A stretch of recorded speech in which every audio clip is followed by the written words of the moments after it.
Hello दोस्तों, welcome to ITI तैयारी। ITI तैयारी में आपका स्वागत है। तो आज का टॉपिक रहेगा डीसी जनरेटर।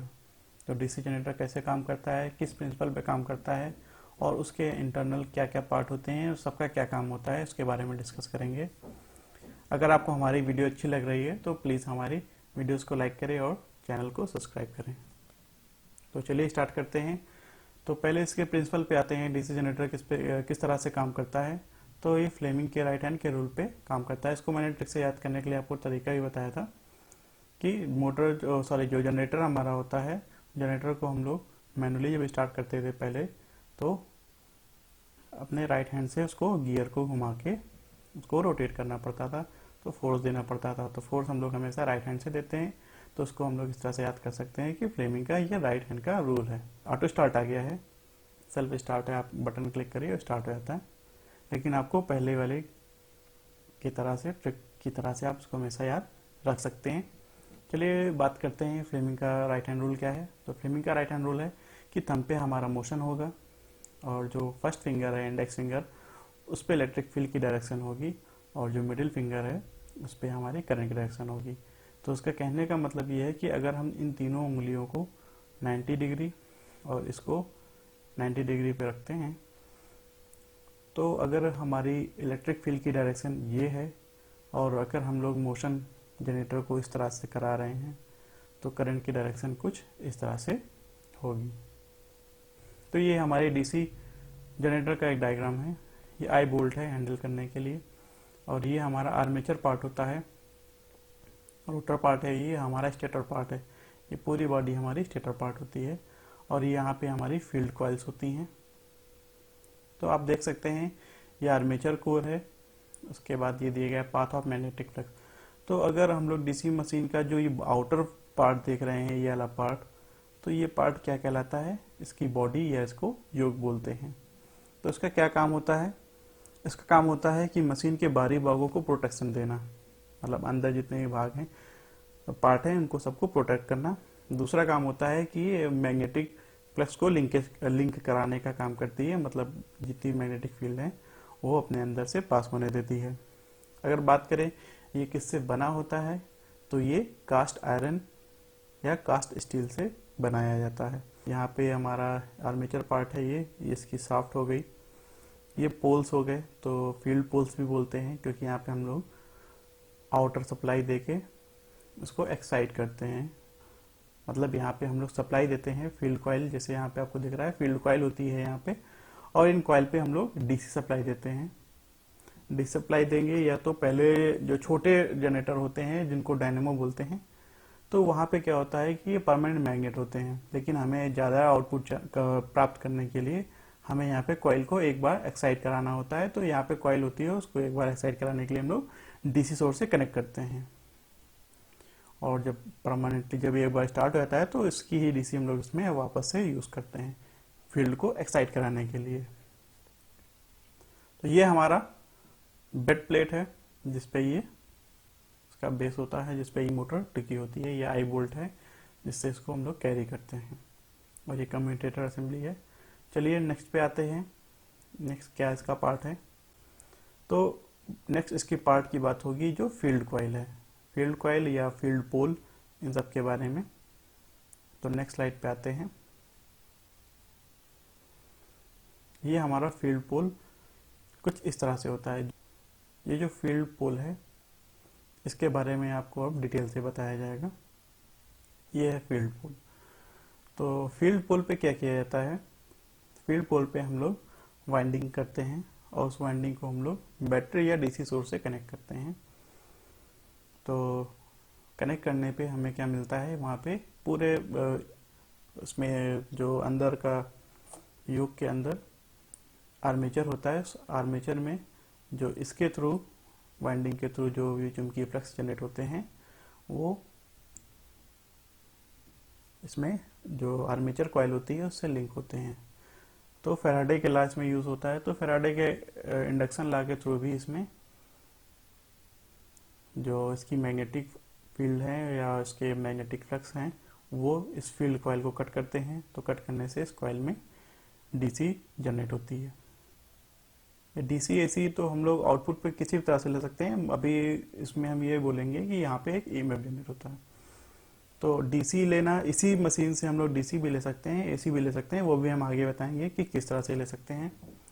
तो चलिए नेक्स्ट पार्ट पे आते हैं। इस असेंबली को समझ लेते हैं, इसमें क्या क्या दिया गया है। तो टैप्ड होल फॉर फिक्सिंग, तो और ये आउटर बॉडी पार्ट या योक से कनेक्ट करने के लिए यहाँ पे होल्स होते हैं, जिससे इसको हम लोग फिक्स करते हैं। लैमिनेटेड पोल कोर, तो यहाँ पे जो ये पत्तीदार बनी हुई है, तो कहीं पे भी जो मैग्नेटिक फील्ड जहाँ पे होंगी तो वहाँ पे हम लोग ठोस लोहा ना यूज़ करके हर चीज़ लैमिनेटेड या पत्तीदार यूज़ करते हैं। नेक्स्ट है रिविट, तो इन सारी पत्तियों को एक साथ जोड़ने के लिए हम लोग रिविट लगाते हैं। फिर सेक्शन ऑफ फील्ड कॉइल, तो ये फील्ड कॉइल का एक सेक्शन बनाया गया है। मतलब ये पूरी एक, ये जो आपको ये पार्ट दिख रहा है, ये पूरा पार्ट एक फील्ड कॉइल है। इस फील्ड कॉइल को यहाँ से आपको कट करके दिखाया गया है। तो ये फील्ड कॉइल को यहाँ से कट करके दिखाया गया है। ये पूरे पे से यहाँ तक ये पूरा कनेक्ट होती है।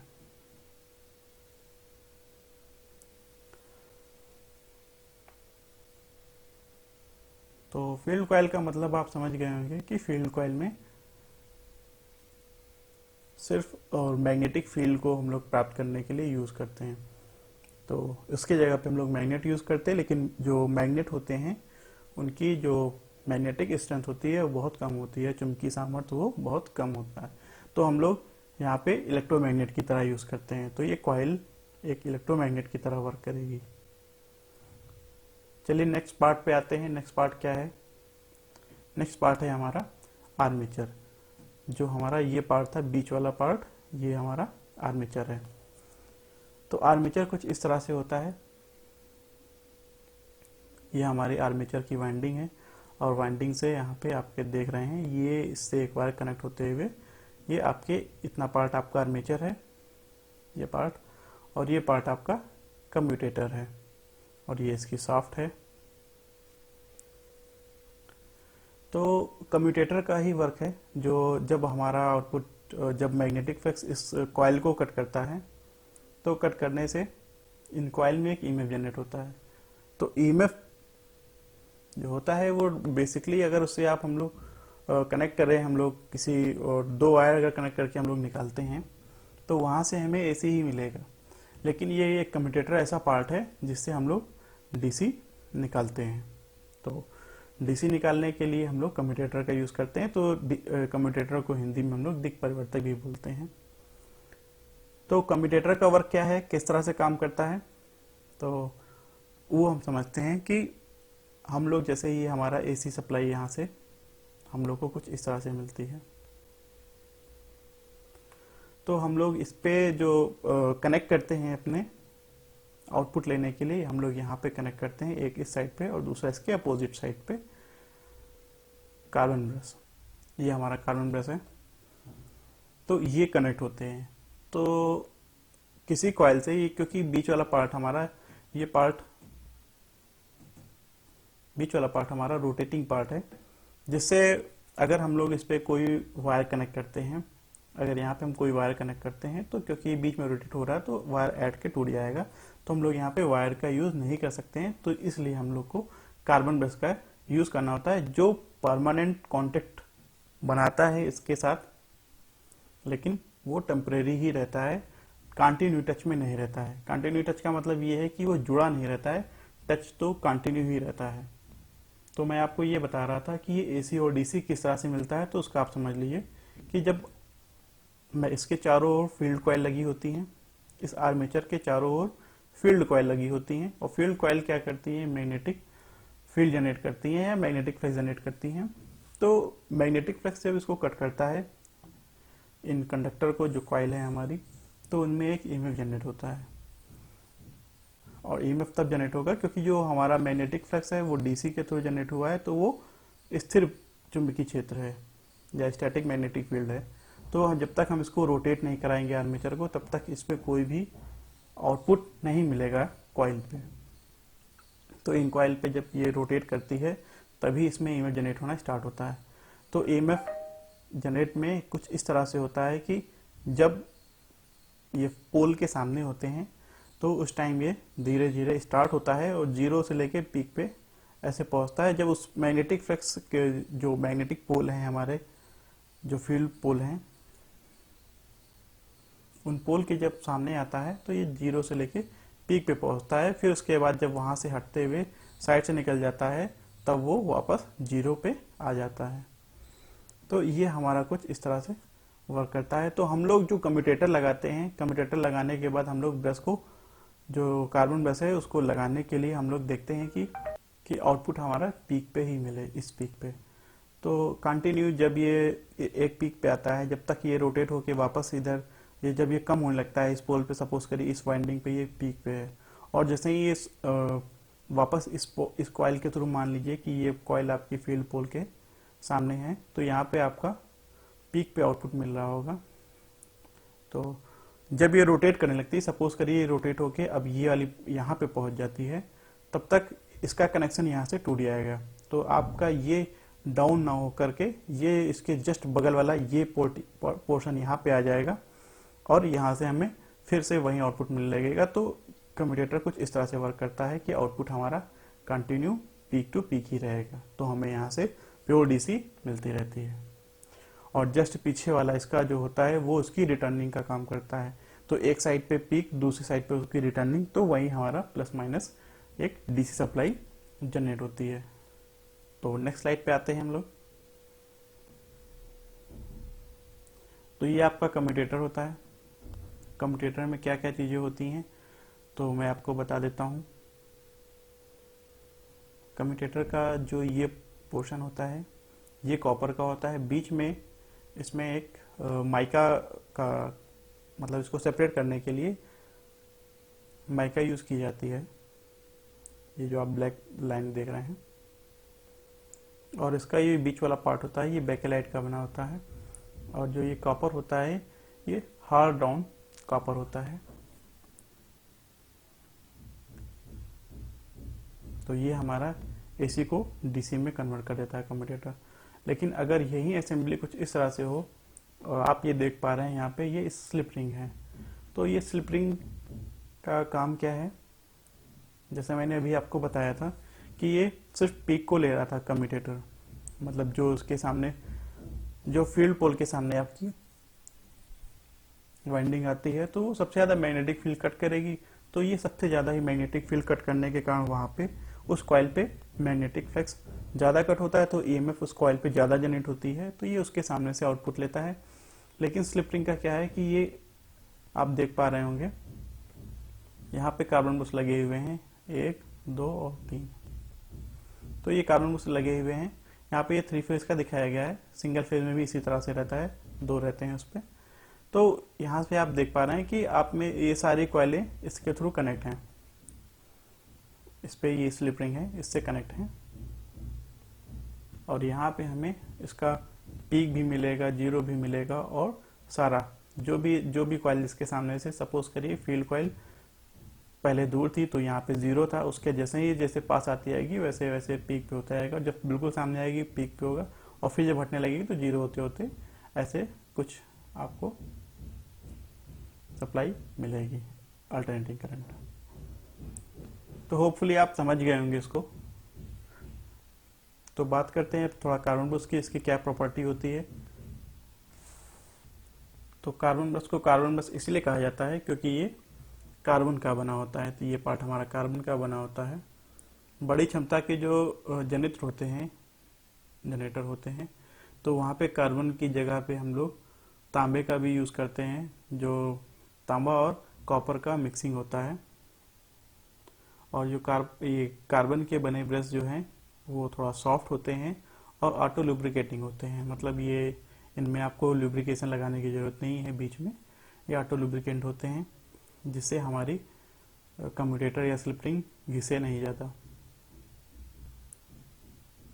और इसका एक क्वेश्चन और पूछा जाता है आपसे कि जो आपके इसमें ब्रश यूज होते हैं, इसका जो रेजिस्टेंस है वो पॉजिटिव कोफिशिएंट है या नेगेटिव है, तो उसका रेजिस्टेंस नेगेटिव कोफिशिएंट होता है।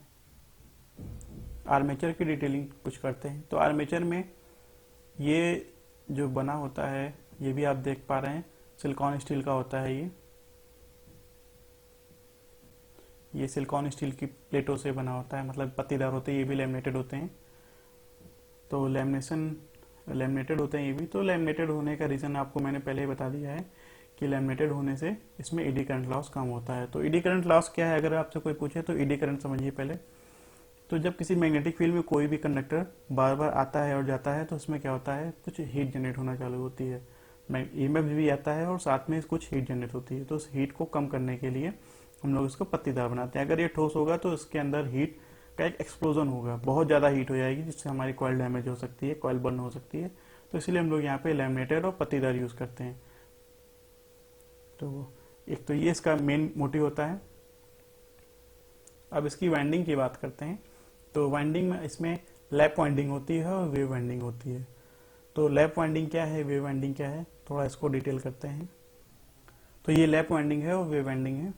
और लैप वाइंडिंग में जो समांतर पथ की संख्या होती है, जो भी ये समांतर पथ है, इनकी संख्या जो पोल्स की संख्या के बराबर होती है। लेकिन जो वेव वाइंडिंग होती है इसमें पोल्स की संख्या और जो समांतर पथ की संख्या होती है वो 2 होती है। तो लैप वाइंडिंग का यूज़ क्यों करते हैं, तो लैप वाइंडिंग में जो वोल्टेज का मान होता है वो कम होता है, तो इस पर वोल्टेज का मान कम होता है। और क्योंकि ये एक दूसरे के समांतर होते हैं जो इनकी वाइंडिंग होती है, तो इसका रेजिस्टेंस ऑटोमेटिक कम हो जाएगा। आपको भी मैंने पढ़ाया भी है, पैरेलल में जितने भी अगर रेजिस्टेंस हैं तो वायर में भी अपना इंटरनल रेजिस्टेंस होता है। तो अगर पैरेलल में कनेक्ट होते हैं तो उनके रेजिस्टेंस और भी कम हो जाते हैं, जिससे इसमें करंट बहुत ज़्यादा हो जाती है। तो इसमें करंट की वैल्यू ज़्यादा होती है। और इसका अपोजिट वेव वाइंडिंग में करंट का मान बहुत कम होता है, तो यहाँ पे करंट कम होती है और वोल्टेज का मान क्या होता है, वो ज़्यादा होता है। तो आप समझ गए होंगे डीसी जनरेटर हमारा कुछ किस तरह से वर्क करता है। तो अगर डीसी जनरेटर पे हमारा कम्यूटेटर लगा हुआ है तो वो हमें डीसी देगा, और अगर स्लिप रिंग लगी हुई है तो वो हमें एसी देगा। अगर आपको हमारी वीडियो अच्छी लग रही है तो प्लीज़ लाइक करें और अपने दोस्तों के साथ शेयर करें। अगर आपको कोई क्वेरी है वीडियो के रिलेटेड तो आप हमें कमेंट कर सकते हैं। Thank you for watching ITI तैयारी।